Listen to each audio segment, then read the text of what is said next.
Welcome back. It's 9:14 and here's today's 9 at 9.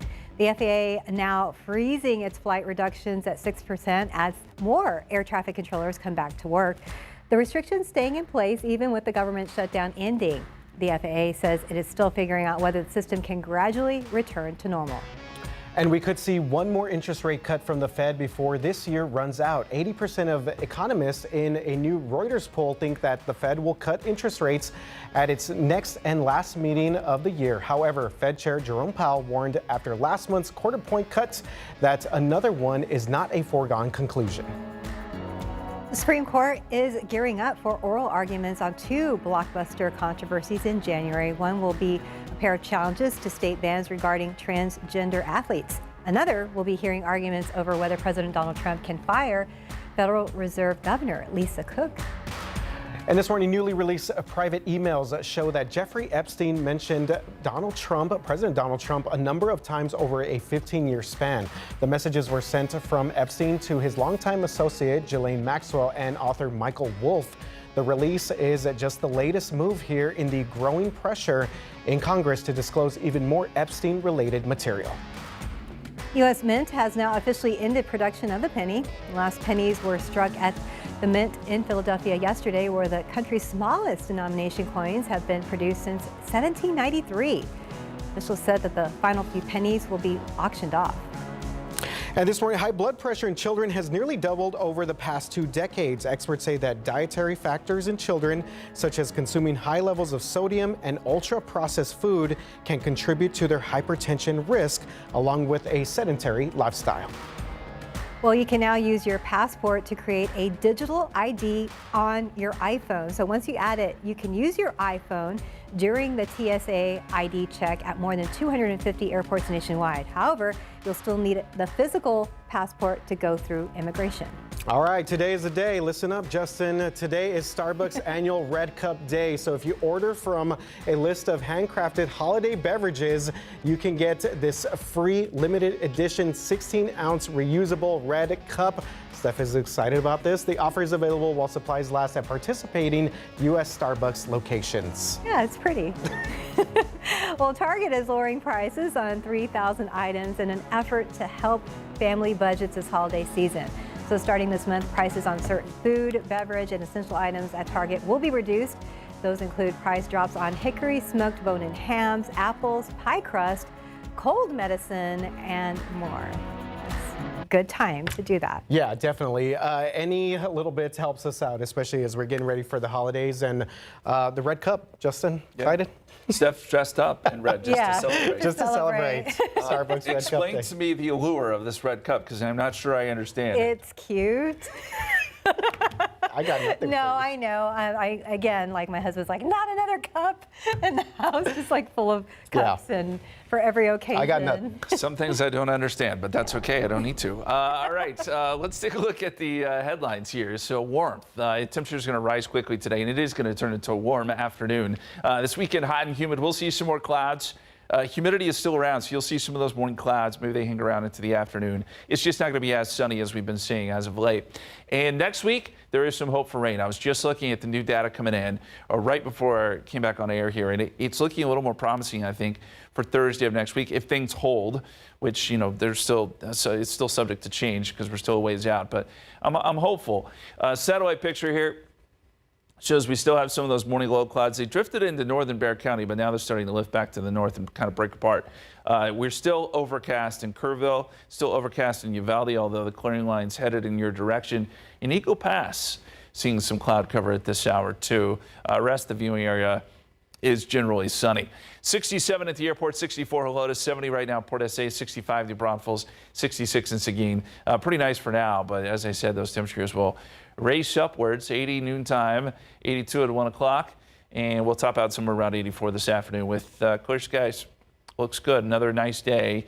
Temperatures tonight will dip down into the 70s, and with that in mind, I want to give you the football forecast because we do have some playoff games tonight. These are important games. Obviously, win or go home.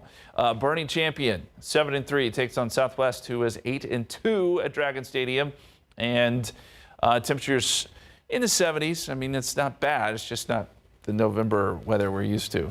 when it comes to playoff football. But hey, it could be worse. So enjoy the game and good luck to both squads. As we look at the dew point trend here, we know the humidity came up this morning. We saw that with the fog and low clouds. Humidity will hold steady to about Saturday, and then you'll start to see it go up a little bit more. And by the middle part of next week, it'll be downright muggy. But of course, again, that may set the stage, hopefully, fingers crossed, for some rain. Because if you look at the stat of the day here, it's not a good thing. October and September and October are supposed to be wet months for us, and it just has not been that way. Since September 7th, we've only had one rain event, and that was back on October 24th, October 25th. And we did pick up over an inch, which was nice, but if you only have one rain event in that span, I mean, we're mid-November now, it's not going to go well for us, because those, again, are months where we need to pick up some surplus when it comes to rainfall. The precipitation outlook. Now, this is the good news. November 18th through November 22nd. So we're talking middle part of next week, towards the end of next week. It is showing, this is from the Climate Prediction Center, that our odds of seeing above average rainfall are there. Where you see the darker green, that's where the odds are the highest. But, you know, we're shaded in that secondary green color there. So I think that again, maybe Wednesday night into Thursday morning, during the day on Thursday, we're going to have an opportunity for some rain next week. But until we get there, just know it'll be very warm. There are your rain chances as it stands right now. I got 10% Tuesday, 20% Wednesday, and then we bump it up to 30% Thursday of next week. 84 tomorrow, 84 Saturday. I think we could deal with some more morning fog both days. And then we get into mid-80s this weekend. Sunday is a day where if we do get to 85, that would be, I believe, within a degree of the record high temperature. So just gives you some perspective here. We're running about 10 to 15 degrees above average with these temperatures. Okay. A little warmer. I'm not complaining. I actually love the warm you weather, like it. I mean, but it's still nice. It's not like it's triple digit heat. Well, sure. It's November. If we had triple digit heat, then, you know, that would We'd have problems. Mother Nature would be unhinged. Yeah. We don't want that. Yeah. Yes, that would not be good. Okay. Hey, real quick, happy birthday, Mom. She's 83 years young today. A very happy special birthday. day. Yes, happy Yes. birthday. Love you. There to Steph's mom. Yeah, she talks to her every morning. Yeah, Yes. that's pretty cool. We'll give you a call shortly. All right, stay with us here on GMSA at 9. Coming up in just a little bit, looking for affordable housing in San Antonio, we're going to show you the new online tools and a brand new apartment complex that's helping families find a new home. A quarter of U.S. families spend almost all of their income on the basics. We're going to break down what that looks like and how it affects your wallet. Hi, welcome back. It's 9:25 and now to your morning consumer news.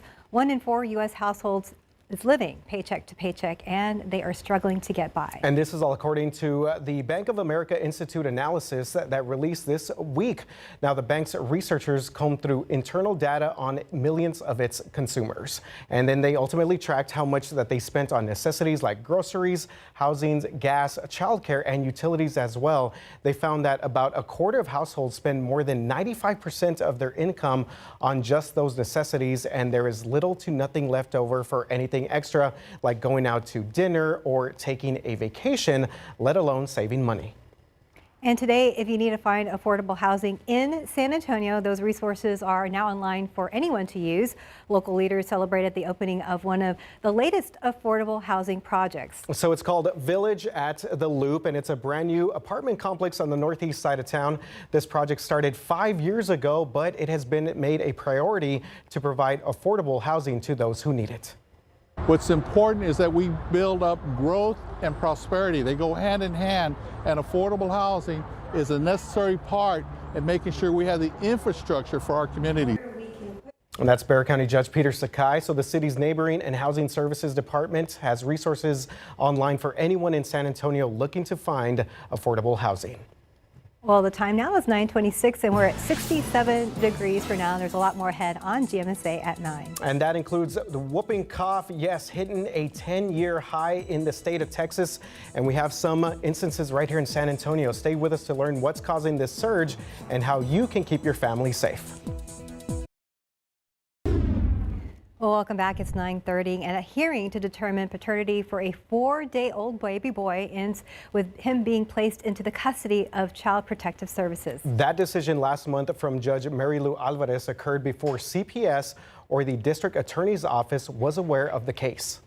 I do believe she has the authority to demand that the department come and look into it, to demand that they take custody at that moment, perhaps.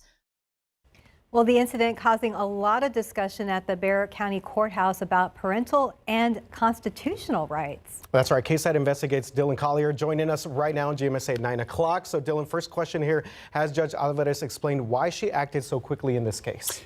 We were able to get her docket notes from this hearing, and that day the father who recently accepted paternity of the child had tested positive for THC. The mother, who you see on the screen, Marissa Salas, was free on bond at the time of the baby's birth and weeks from beginning a lengthy prison term for felony injury to a child in an unrelated case. A 15-month-old girl in Salas's care was found with severe injuries, including burn marks, a fractured skull, and a brain bleed. So those were the two parents in front of Judge Alvarez on the day of that paternity hearing. So knowing all of this, why were the judge's actions controversial? Right, because on its surface, it looks like she made the right call, but removing a child is typically done after CPS has opened an investigation, or at the very least is made aware that there are welfare concerns. This was a situation where records indicate CPS and the district attorney's office were brought into the loop after the judge had already made up her mind, which is rare, and the reason why the DA's office asked for the incident to go through an administrative review. Dylan, anything else that our viewers should look forward to later on tonight as you present this story? I think it's just an interesting take on, there are rules in the state of Texas for the removal of a child. Sometimes judges go outside of those rules because of exigent circumstances or something that leads them to believe that they need to act now in order to potentially save a child's life. And I think this is a situation where you'll see some of the thinking behind Judge Alvarez's decision to do that. All right. Well, Dylan, thank you for being here this morning. We Thank look you. forward to the story this evening. And again, his full investigation airs on the news at 6. Well, people in the East Side neighborhood where a woman was killed by a speeding car are now planning to take action to make their streets safer. San Antonio police are still looking for the driver of a car. So they told us the death of 70-year-old Janice Walker on her own front porch is just proof that something needs to be done about speeding drivers. San Antonio police say after speeding and running over Walker on DeFosse Avenue, the driver got out and ran away. Relatives are cleaning up that debris and also reminiscing about Miss Walker. She loved to cook. She was always funny. She was outgoing. It must have been going extremely fast to go hit that thing and go right into a living room like that.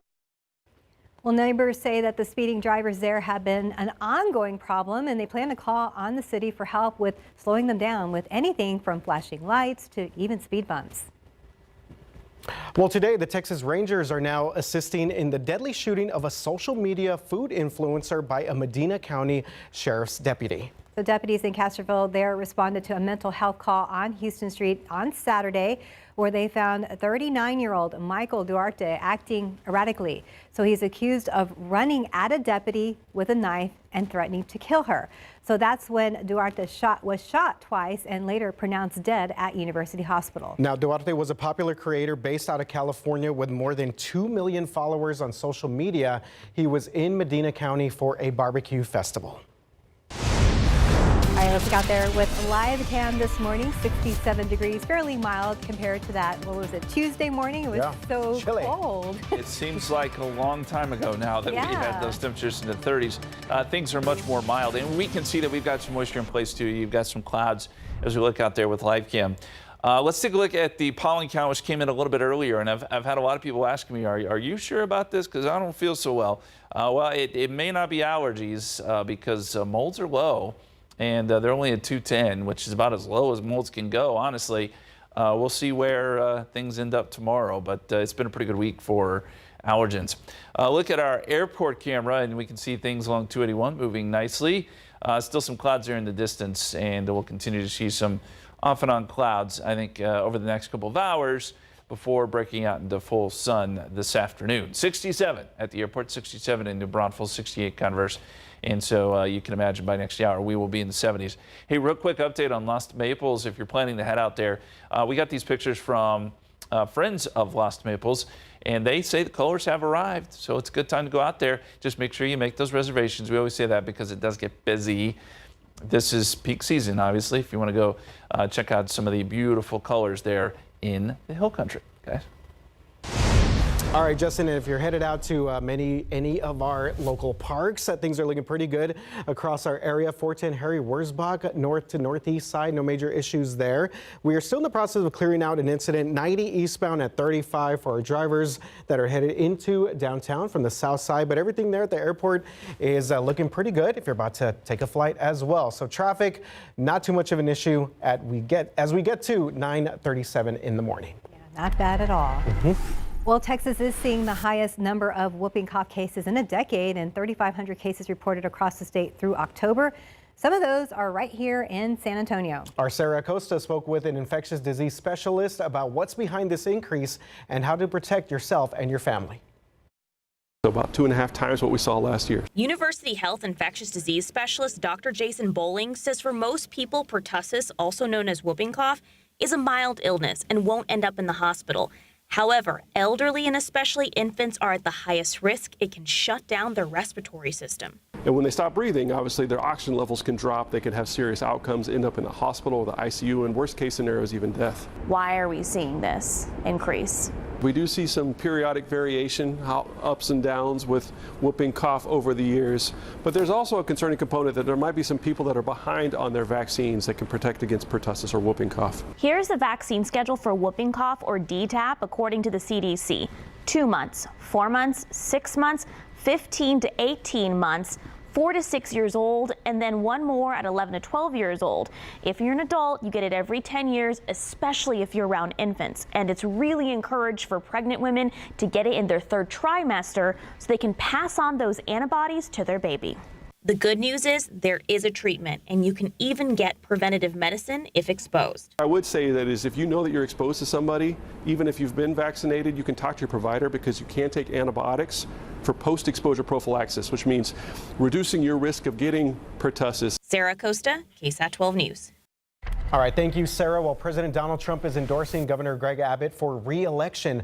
On his social media platform, Truth Social, the president said, quote, "He is an exceptional governor and man, he will never let you down," end quote. And on Sunday, Governor Abbott announced his bid for a 4th term. Abbott has been a staunch supporter of President Donald Trump and has supported his immigration enforcement operations.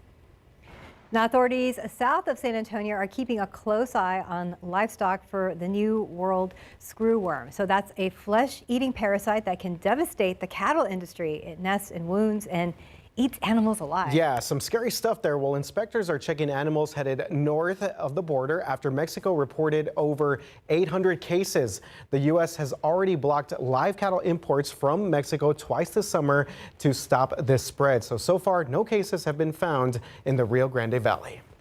So a first of its kind economic move could bring more investment opportunities to the Lone Star State. NASDAQ is launching a Texas edition called NASDAQ Texas. That's pretty cool. Companies can list their stocks both here and in New York City. The exchange plans to open next year once regulators go ahead and give it the green light. NASDAQ Texas will be based out of the Dallas area. Well, the time now is 9:39 and we're at 67 degrees for now. You're watching GMSA at 9. And coming up in just a little bit, check out Jaff right there. Driving a Via bus in our city isn't always the easiest thing to do if you're not qualified. KSAT's Jaffney Gray gets behind the wheel, sees firsthand the challenges that operators face while keeping our communities safe, getting them from point A to point B. Welcome back. It's 9:43 and Via bus operators go through a lot of training to make sure that they can safely and efficiently get our community from place to place. Absolutely. So big shout out to them. So each year they celebrate that training with a friendly competition within the Via company, seeing who is the best bus operator driver among the other Via position contests. So our very own Jaffney Gray, this year they invited her out there to participate in their celebrity competition. And here's how her training session went. Passenger pickup. Passenger pickup. So your foot is on your service brake. Okay. Parking brake is down. Neutral. Neutral. Drive. Okay. Steer wheel straight. Okay. Oh Lord bless you, Jesus. Okay. I'm so sorry. Go slow. Slow. Keep it slow. Because now we're going that way. So go slow. Go slow. Go slow. Slow. Here we go. Got it. We rocking now. Straight through here. Through there? Yeah. Oh my Lord. Oh Lord, I'm about to hit it, Jesus. Oh Lord. Okay. I will never underestimate what y'all do. You got it. Stop right there. Stop. Straight now. Don't move. Don't move. Straight now. Did I hit another one? Not yet. Okay. Keep her straight. Go slow. Come to your left a little bit. Hey! Halfway through the course now. All right.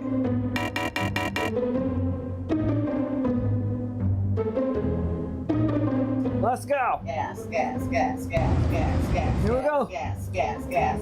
Brake, brake, brake, brake, brake. Okay. Brake.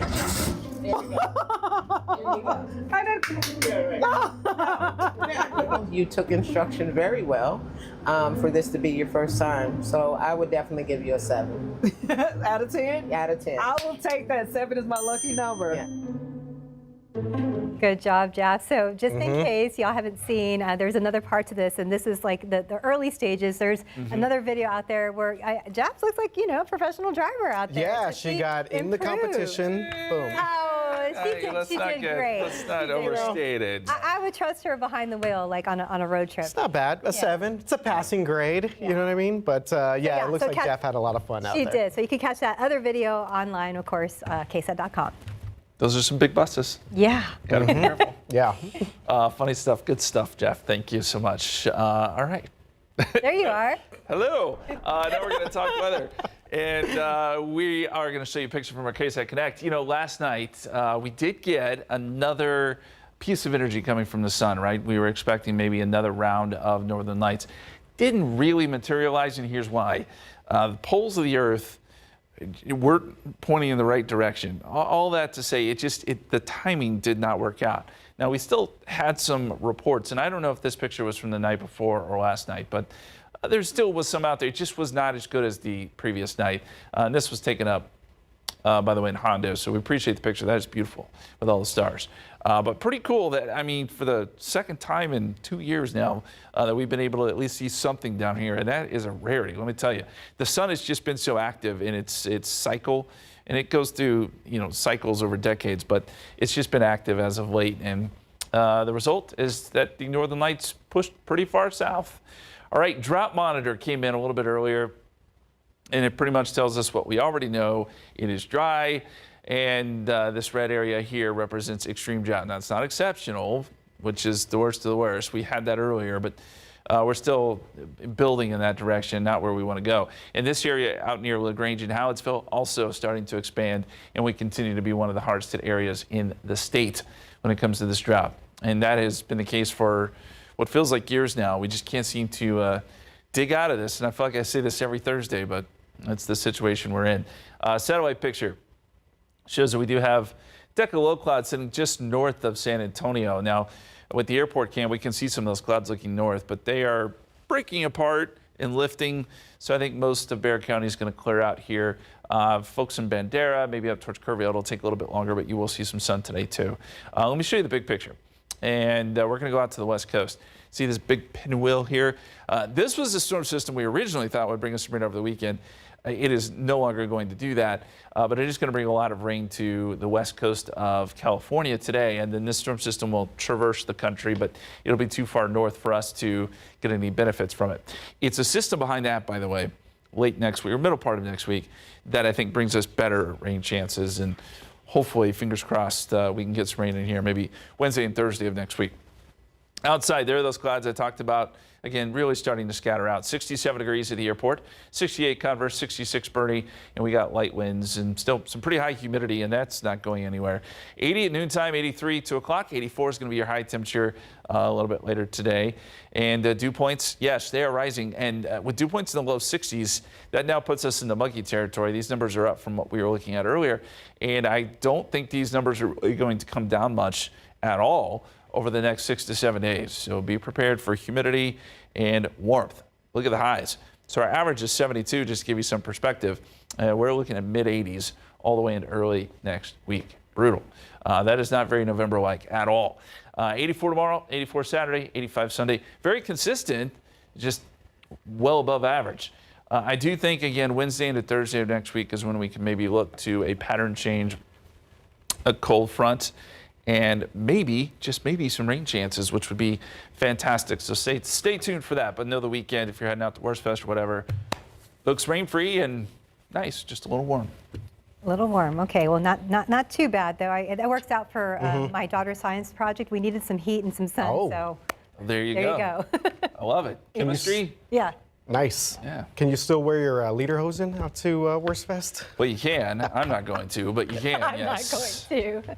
Well, maybe our friends at SA Live. Maybe. That's all we're picturing in No, our I'm heads picturing now. you, Justin, in lederhosen. Yes. Okay. No, you don't want to picture that. Yes. Okay, thank you for that. Yes. Okay. Speaking of inspiration. Thank you, Jen. I can't. Okay, my brain. Okay. Who do you follow for inspo? Like on social media, Yes, right? we have a big influencer today. Mm-hmm. We're excited to chat with her. So we wanted to ask you guys and the viewers, who do you follow for inspo? Yeah.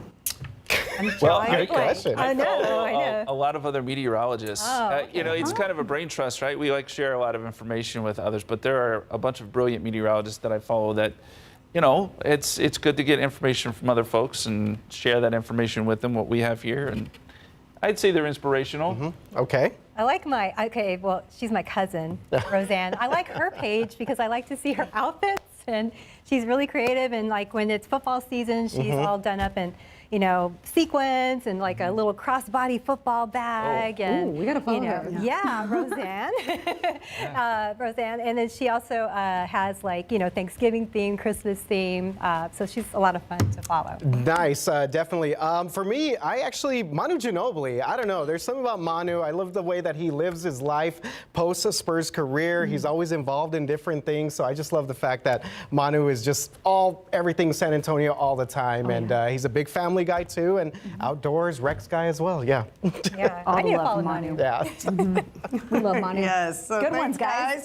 So we want the rest of you to scan that QR code and let us know who you follow on social media for inspiration. Speaking of inspiration, we have Charisse Moreno, but you may know her as SA Texas Foodies in the house today. In We're the so house. excited to have you. I'm so happy to be here. It's Welcome. gonna be great. Okay, tell us about this event. We're gonna have the best event you've ever seen, and we have a special code for our SA Live viewers. This is a sneak peek. Look, this is a cake. I'll tell you more. This is a cake. I thought it was a toy, okay, but it's not. And Who's that in front? Yeah, who's that in front? Is that you, Charisse? Look at that. Made by the beautiful May. Yes, and we're going to share more about who's featured in this cake event, but also how you can get that deal for SA Live viewers. Yes. Only SA viewers. And if you're looking for a staycation, to be inspired by a newly revamped spot, Jada Pickett unwraps another gem inside the historic Gunter Hotel, returning to relive her visit and give us a taste of what's new in an all-new Jada Picks It. I'm always down for a good staycation and holy cannoli. All right, we got some delicious cannolis, a one-of-a-kind business with a variety, and we are actually going to make some of these. We've got Julia in the house to share some of her secrets, just some. Yes, Breakfast of Champions and more coming up.